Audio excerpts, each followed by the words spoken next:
No, it is not beach season yet, but I am heading to the beach because I want to talk about the most beach appropriate topic I could find: difficult data. And what I want to talk about specifically is what data gives you most trouble when you're trying to ingest it into your review tool. Of course, the type of data that is going to be problematic depends on review and processing system you're using. So what I'm going to talk about may or may not apply to you. Mainly I'll speak from my experience of what has been problematic for me in the past. Well, let's get the obvious out of the way. The first problem you're going to have when ingesting data is data that is not supported by your processing software. For example, Bloomberg emails may give you a problem. Maybe Apple Mail from a Mac computer obviously is going to be a problem. So what you have to do for that data type is you have to find a converter and process it through a conversion process first. Yes, it's not optimal because it takes extra time and you might be losing metadata, but that's just what you have to do. Next, we have long file paths. A lot of times you get exports that are data dumps of somebody's C drive.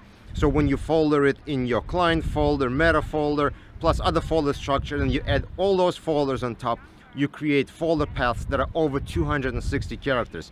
And Windows tend to have issues with it. Now, I know there are registry patches available for Windows 10 that you can try. What I found works great is robocopy command. You use robocopy command to copy data from the original hard drive to your network, and then if you need to copy it further out, you use robocopy command as well. You don't want to right click on the folder and get the property or file size count, and you don't want to drag and drop it for copying. You want to use robocopy for either get a number of files in the folder as well as copying those files. And the robocopy command has a key /L that'll give you a list of files, so that's how you can find out how many files and how many gigabytes you have in the folder with long file paths that you can use for billing your client. Something that's not really a big deal but may give you some trouble are PST and OST files that haven't been closed properly. So when you open a PST, a new file gets generated. It has a tilde in the front and a .tmp at the end, meaning the PST file is open in the read-write mode. Now, if you don't close it, if you don't close Outlook properly, or your computer crashes and then you copy those two files over, when you start to process, you may get some kind of error or a warning, which may throw people off. Generally, it's not a big deal. Sometimes you can even just open it in Outlook first, close it, and then process. Next thing has to do with how clients ask you to process data. Sometimes they send you like a 5 terabytes of data. They say, okay, copy it to your network, but wait, don't process anything. Okay, let's go into this one folder and process just this folder. Or go to the other folder and process just that PST. There are a couple of issues with that. First, if you want to copy the data over into a clean folder, you may have issue doing that because of long paths. The second issue you may run into is if you browse into lots of subfolders deep, your duplicate file path will not be correct when you're trying to analyze where the duplicates are coming from. So when you process your original data, let's say they would start at your like a work order folder, for example, and if you browsed really deep and you pick just one PST, well, your duplicate file path will start from the PST name. So when you're trying to make sense of your data after processing, it may be a little clumsy. Next problem comes up when we get data dumps from software like SharePoint or other corporate management tools. I'm not sure what the proper terminology is.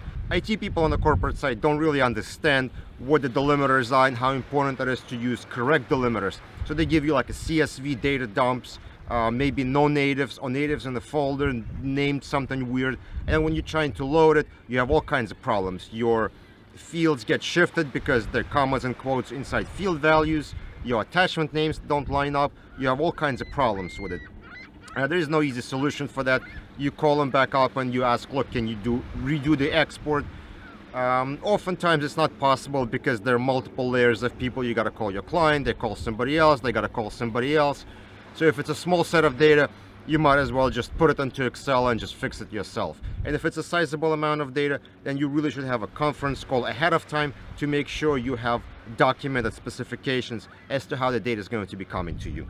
And the last problem set of files that we as in litigation industry should have figured out by now are Mac Office files. They're .pages, .keynote, and .number files. I'm not aware of any software that can process them properly, and they always cause problems. When you ingest them, they turn into zip files with all kinds of stuff that was extracted from them. The only way I found to deal with them is to convert them to PDFs. Yes, it's kind of a bad thing to do because you totally mess up all the metadata that's been in there, but there isn't much you can do. I have a script on my website that'll convert pages, numbers, and keynote files to PDFs in bulk, so you could bunch them in a folder, perform the conversion, and load into processing software. Of course, you want to speak to your client and explain to them that this is not a proper process. This is what we're doing as a workaround to compensate for software not being able to handle them. There are probably more problematic file types that I'm not thinking of right now. If you do have any that you want to share with me, please put them in the comment section below, and I'm gonna pay attention to where I'm going instead of talking to the camera. See you guys later.